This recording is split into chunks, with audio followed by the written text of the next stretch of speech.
ఓం సదాశివసమారంభాం వ్యాసశంకరమధ్యమాం అస్మదాచార్యపర్యంతాం వందే గురుపరంపరాం. జ్యోతిషశాస్త్రాన్ని భావితరాల వారికి ప్రసాదించిన ఋషుల యొక్క పాదపద్మాలకి నమస్కారం చేసుకుంటూ, అలాగే నాకు ఈ జ్యోతిష విద్యను నేర్పిన గురువర్యులు జ్యోతిష బ్రహ్మ కీర్తిశేషులు శ్రీ ఈరంకి సూర్యనారాయణమూర్తి గారు, సూర్యశ్రీ దైవజ్ఞ గారి యొక్క పాదపద్మాలకి నమస్కారం చేసుకుంటూ, ఓం శ్రీ మహాగణాధిపతి నమః, శ్రీ గురుభ్యో నమః, హరి ఓం. వీక్షకులందరికీ నమస్కారం. మిథున రాశి వారికి ఈ వారంలో మిశ్రమమైనటువంటి గ్రహస్థితి గోచరిస్తూ ఉన్నది. జన్మ రాశి యందు ఉన్నటువంటి గురుని యొక్క స్థితి, అలాగే తృతీయ కేతువు, నవమ స్థాన స్థిత రవి, బుధ, రాహు, అలాగే కుజగ్రహాల తాలూకు స్థితిగతులు, లేదా దశమంలో ఉండేటువంటి శని శుక్రులు, ఇలా ఓవరాల్గా చూసుకున్నప్పుడు 9 గ్రహాలు కూడా అంత అనుకూలమైనటువంటి స్థానాలలో మిథున రాశి వారికి లేరు.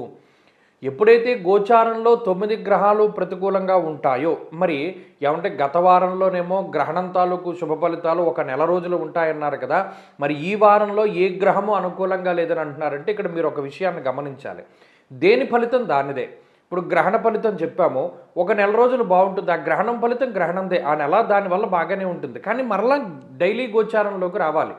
ఈ డైలీ గోచారంలో ఉండేటువంటి పరిస్థితుల్లో 9 గ్రహాలు అనుకూలంగా లేవు. ఇలా లేనప్పుడు గ్రహణ ఫలితం మంచిగానే పనిచేస్తూ ఉంటుంది. అది పోతుంది లేదా అది లేదని మనం చెప్పుకోకూడదు.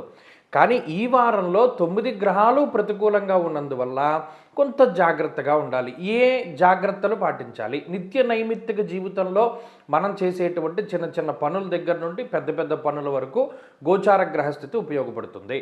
అనగా ఉద్యోగపరంగా, లేదు ఉదయం లేచిన దగ్గర నుండి మనం చేసేటువంటి వ్యాయామాల దగ్గర నుండి ఈ గ్రహస్థితి ప్రభావాన్ని చూపెడుతుంది. ఇప్పుడు ఏమవుతుంది, మిథున రాశి వారికి కాలాతిక్రమం అవుతూ ఉంటుంది, ప్రతి పని ఆలస్యం అవుతూ ఉంటుంది ఈ గ్రహస్థితి వల్ల. ఉదయం 6 గంటలకు చేయవలసింది 8ంటికి, 8ంటికి చేయవలసింది 11ంటికి, 11ంటికి చేయవలసింది 3ంటికి, ఇలా కాలాతిక్రమంగా పనులు చేసుకుంటూ వెళ్ళవలసి వస్తుంది. అంటే మీరు ఎంత కృషి చేసినా, ఎంత శ్రమ చేసినా అక్కడ కాలాన్ని అక్కడ కాలాన్ని సక్రమంగా ఉపయోగించుకోలేకపోతారు. ప్రతి విషయంలోనూ అతిక్రమిస్తూనే ఉంటారు. అంత ఫోకస్ కానీ లేదా అంత పర్ఫెక్షనిస్ట్గా మీరు ఉండలేకపోతారు. కాబట్టి ఈ విషయాలను దృష్టిలో పెట్టుకోండి. ఇక్కడ సమయం ఏం చేస్తుంది, మీ చేత సానుకూలమైన పనులకి అది అనుకూలించడం లేదు. అంటే ఇది ఉద్యోగపరంగా, వ్యాపారపరంగా ఉండేటువంటి విషయాల్లో ఒత్తిడిని తీసుకొస్తుంది, ఖర్చును తీసుకొస్తుంది. కొన్ని విషయాల్లో ఈ పని చాలా లేట్ అయిపోయింది, ఇది గమ్మున అవ్వాలి అన్నటువంటి ఉద్దేశంతో కొంత డబ్బును కూడా ఖర్చు పెట్టవలసి వస్తుంది.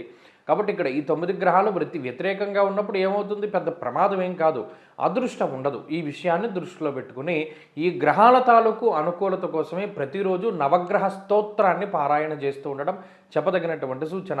ఈ వారంలో కలిసి వచ్చేటువంటి రోజు సోమవారంగా చెప్పవచ్చును. అదృష్ట సంఖ్య 5, అదృష్ట వర్ణము తెలుపు. తదుపరి కర్కాటక రాశి.